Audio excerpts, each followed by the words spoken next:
যখন বান্দা সুন্দর করে ওযু করে আল্লাহর ভয় ভীতি নিয়ে ঘুমাতে যায়, একজন ফেরেশতা মাথার পাশে দাঁড়িয়ে থাকে। আল্লাহর নবী বলছেন, সেই ফেরেশতা আল্লাহ রাব্বুল আলামিনের নিকট দোয়া করতে থাকেন, আল্লাহুম্মা গফির লি আবদিকা ফুলান ওয়া ইন্নাহু ফাতাহা তাহিরা। আল্লাহর নবী বলেন, বান্দা যখন সুন্দর করে ওযু করে ঘুমাতে যায়, একজন ফেরেশতা ঘুমন্ত ব্যক্তির জন্য দোয়া করতে থাকেন, রব্বুল আলামিন, হে আমার পালনকর্তা, তুমি সৃষ্টিকর্তা, তুমি সব কিছুর মালিক, রব্বুল আলামিন গো, তোমার এই বান্দা, তোমার এই বান্দি পবিত্র অবস্থায় সুন্দর করে ওযু করে ঘুমাতে গেল, রব্বুল আলামিন গো, তুমি তোমার এই বান্দা বান্দিদেরকে মাফ করে দাও। সুবহানাল্লাহ। আল্লাহ নবী বলছেন, ফেরেশতা ঘুমন্ত ব্যক্তির জন্য দোয়া করে নেকি লেখা হয়, আর দুনিয়ার সিস্টেম হলো দুনিয়াবি ফায়দা, দুনিয়ার নগদ পাওয়াটা, দুনিয়ায় লাভ, মালিকের লাভ, মালিকের লস হলে তাকে বেতন দেয় না। আমার রব লস এবং লাভ চিন্তা করেন নাকি? সব বান্দার জন্য লাভের চিন্তা করেন। বান্দা কিভাবে অতি শীঘ্রই তাড়াতাড়ি সেইটা কিন্তু স্থানে জান্নাতে প্রবেশ করতে পারবে। সুবহানাল্লাহ। আমার রব বান্দার জন্য সেই চিন্তা করে থাকে। আর দুনিয়ার সিস্টেম অন্যরকম। দুনিয়ার সিস্টেমের ভিতরে আল্লাহর রহমত বারাকা আসতে পারে না। দুনিয়ার সিস্টেমের ভিতরে মানুষ মানুষের সুবিধা, মানুষ মানুষের সুবিধা, মানুষ মানুষের লাভবান হতে হবে। কথা বুঝতে পারছেন? দুনিয়ার সিস্টেমের সাথে আল্লাহর রহমতের করুণা প্রশ্নই ওঠে না। একজন মানুষ, দিশেহারা মানুষ, কর্মহারা মানুষ, এমন মুসলিম রয়েছে, সারাদিন কাজকর্ম করে, মালিক সারাক্ষণ খালি তার মাথার উপরে দাঁড়াই আছে, খালি তার দাদিতে আছে, ওই কাম করেন না কেন, কাম করেন না কেন, আজকে কাম হইছে না। কথা বুঝতে পারছেন? দুনিয়ার সিস্টেমটা উদাহরণ দেখায়।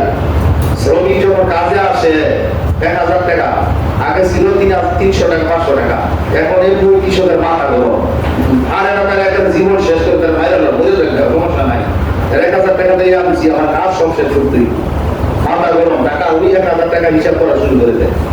হ্যাঁ, এত টাকা দিয়ে আনছি, যদি এই কাজ বাকি থাকে উপায় নাই, পরের দিন আবার 1000 টাকা জরিমানা হইতে পারে। দুনিয়ার সিস্টেম বলতে পারে। শ্রমিক আতঙ্কিত হয়ে যায়, যে কাজ করতে আসছে সে আতঙ্ক অবস্থা কাজ করতে থাকে, গৃহস্থ কোন সময় আসে, মালিক কোন সময় আসে, সেও বেচারা কাজ শুরু করে দেয়। একদিকে তাকায় থাকে, আপনি কাজ করে লাগে।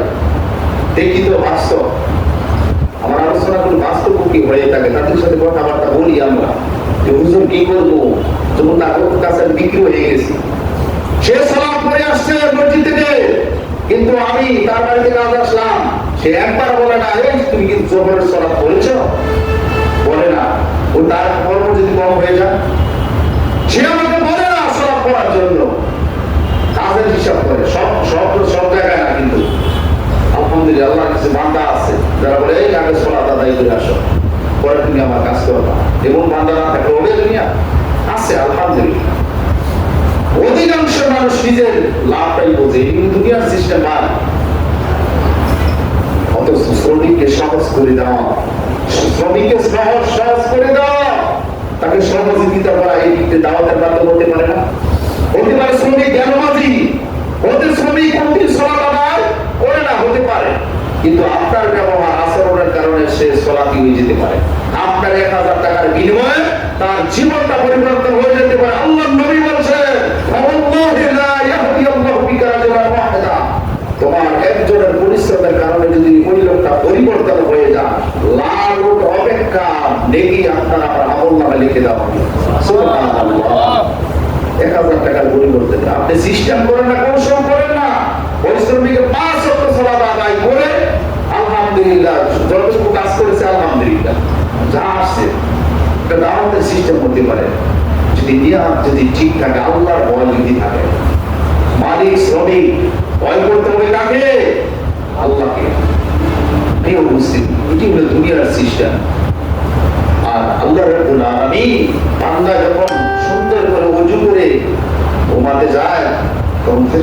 নেকি লেখা দেখতে থাকেন ঘুমানোর কারণে।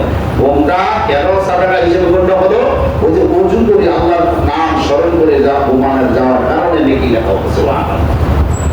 এমন লোক আছে ওযু তো দূরের কথা, সারাদিন 12 ঘন্টা কাজ করে আসছে, খাবার খাইলো ঘুম গেল।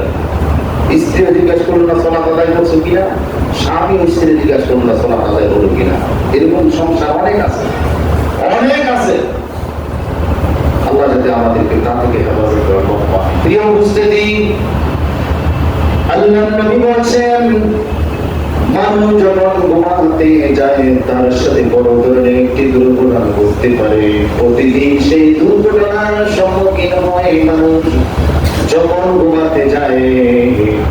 আল্লাহর নবী বলেছেন তার রূহ থেকে এই রূহটা বের হয়ে যায় সেই সময়ের যে সময় মানুষ ঘুমাতে যায়। আল্লাহর কোরআন তার দেহ থেকে রূহটা বের করে দেওয়ার পরে সেই ঘুমাতে যায়। মানুষের তৃতীয়াংশ ঘুমে কাটিয়ে দেয়, মানুষ বুঝতেই পারে না ঘুমের ভিতরে মানুষের কত ধরনের বিপদের সম্মুখীন হয়। আল্লাহ রাব্বুল আলামিন সূরাতুল জুমার বলেন আল্লাহু ইয়াতাওয়াফাল আনফুসা হিনা মাউতিহা ওয়াল্লাতী লাম তামুত ফী মানামিহা ফায়ুমসিকু আল্লাতী قضى عليها الموت ويرسل الأخرى إلى أجل مسمى। আল্লাহ রাব্বুল আলামিন বলেন মানুষ যখন মৃত্যুবরণ করা হয়, মানুষ প্রত্যেকটা মানুষের মৃত্যুবরণ করার সময় আসে। প্রত্যেকটা মানুষ মৃত্যুবরণ করে। যাদের মৃত্যু হয় না, মৃত্যুর সময় নির্ধারণ করা হয় না, তাদের মৃত্যু হয় বন্ধুগণ ঘুমের সময়। এমনি তো স্বাভাবিক মানুষ মৃত্যুবরণ করে, কিন্তু মানুষের সবচেয়ে বড় ধরনের বিপদের সম্মুখীন হলো ওই ঘুমের সময় মানুষের বড় ধরনের বিপদের সম্মুখীন হয়।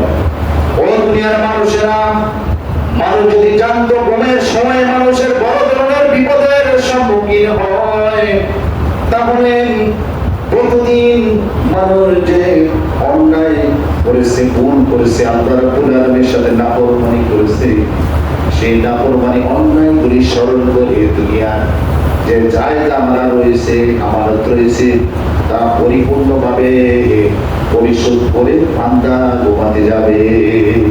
কারণ ঘুমের সময় মৃত্যু হয় মানুষের, যে কোনো সময় তার রূহটা আটক করে রাখা হতে পারে। সূরাতুল জুমার 42 নম্বর আয়াত তাফসীর ইবনে কাসির সুন্দর করে লেখা হয়েছে।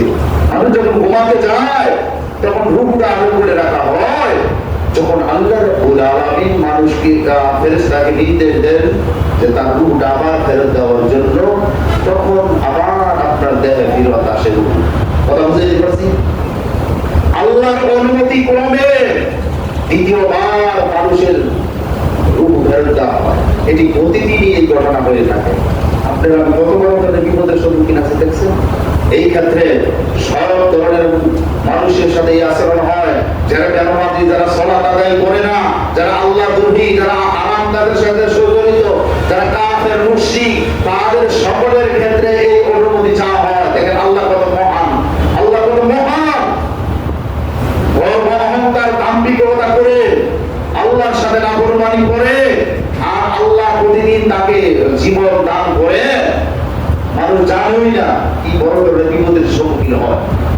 যদি আল্লাহ পাক আটক করে রাখা হয় রূহটা, তাহলে বিধ মানুষ বাজার হলো যে ঘুমে হার্ট অ্যাটাক করেছিল, ঘুমে হার্ট অ্যাটাক করে লোকটি মারা গেছে, এমন সংবাদ প্রচার করে। অথচ ঘুমের ভিতরে তার রূহটা আটক করে রাখা হয়, তার দ্বিতীয়বার ফেরত দেওয়া হবে না। যদি আল্লাহর পক্ষ থেকে সিদ্ধান্ত হয় তখন মৃত্যু ঘোষণা, বড় ধরনের মৃত্যু ঘোষণা হয়ে যায়। এজন্য ঘুমানোর সময় রাসূলের সুন্নাহ তরিকা মতো ঘুমাতে যেতে হবে। আমরা তো কিছুই মনে করি না, মোবাইল সামনে রেখে অথবা বিভিন্ন ধরনের বাদ্যযন্ত্র গান বাজনা লাগিয়ে ঘুমাতে যায়, অথবা অবসর আদায় করি না, কত যে ভুল অবস্থায় ঘুমাতে যায়। যদি সেই ভুল অবস্থা নাফরমানি অবস্থা মৃত্যু হয়, কি জবাব দিবেন বলেন? সেজন্য সতর্কতা হলো, এক নাম্বার হলো যখন ঘুমাতে যাব বিছানা সুন্দর করে ঝাড়ু দিব, সুন্দর করে ঝাড়ু পরিপাট করব, তারপর রাসূলের সুন্নাত পরিশোধ করব। আল্লাহর নবী ঘুমানোর সময় 3 বার সূরা নাস, সূরাতুল ফালাক, ইখলাস, সূরাতুল বাকারার শেষ আয়াতগুলি পাঠ করতে আর আয়াতুল কুরসি পাঠ করতে। এই আমলগুলি আছে প্রতিদিন। কিছু লোকের আছে আলহামদুলিল্লাহ, অধিকাংশ লোকের অলসতা আসে, আর কত সময় লাগে এই পর্বতে ঘুমাই যাইগা, এইগুলি করার সময় আছে?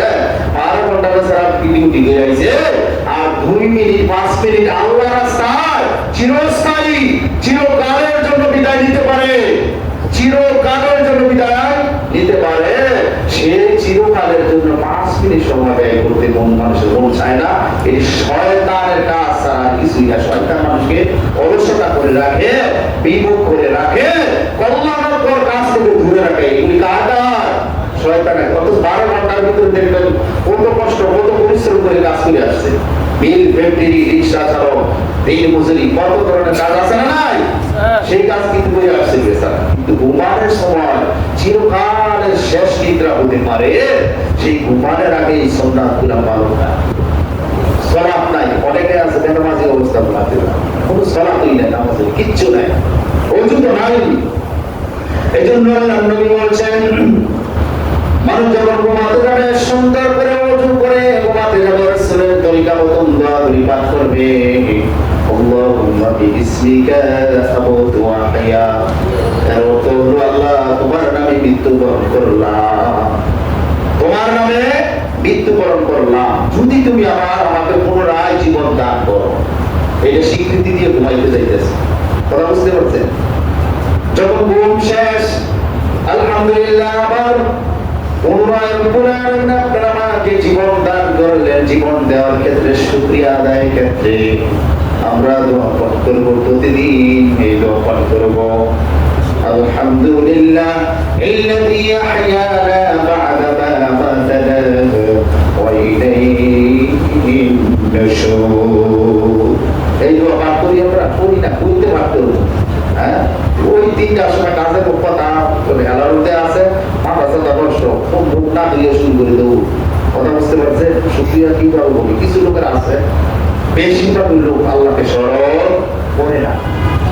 সমস্ত প্রশংসা আল্লাহ তোমার জন্য, তুমি আমাকে আবার জীবন পুনরায় ফেরত দিলা, আলহামদুলিল্লাহ, আবার পুনরায় ফেরত দিলা, আল্লাহ তোমার শুকরিয়া। ওই যে প্রথম মৃত্যুবরণ করে ঘুমাইছি না, দোয়া বলছি না, আল্লাহুম্মা বিইসমিকা আমুতু ওয়া আহয়া, আল্লাহ তোমার নামে মৃত্যুবরণ করলাম। আবার কি স্বীকৃতি দেব শুকরিয়ার ক্ষেত্রে? আল্লাহ তোমার সমস্ত প্রশংসা, তুমি আবার পুনরায় আমার জীবন দিলা। এই শুকরিয়া দেওয়া না ক্ষেত্রে চলতে হবে না ভাই। আপনার লক্ষ লক্ষ টাকা দিতেছে মালিক, মালিকের শুকরিয়া নাই, কিচ্ছু নাই, কাজ করবো না, কিচ্ছু নাই, আপনার দিব আল্লাহ। দুনিয়ার সিস্টেম যদি এটা হয় ভাই, দুনিয়ার সিস্টেম কিছু লাগে না নাকি? সারা জীবন আমরা দিয়ে দেবো নাকি? আদিও দিতে চান না, মাঝে মাঝে যদি আপনার মধ্যে সন্তুষ্ট না থাকে। আমি যে হুজুর আমার মধ্যে সন্তুষ্ট না লাগে, মুসলিম ভালো না লাগে, জীবন হাত দিয়ে দিল না। এমন হুজুর আছে না, ইয়া ঘুরে দিয়ে গেছে কমিটি খবর হলে কতই পাই না। আমরা তো বাংলাদেশে বিভিন্ন ডিস্ট্রিক্টে মাহফিল করে যাই ভাই। এই জন্য দুনিয়ার সিস্টেম ভালো লাগা থেকে সবকিছু হয় আমাদের।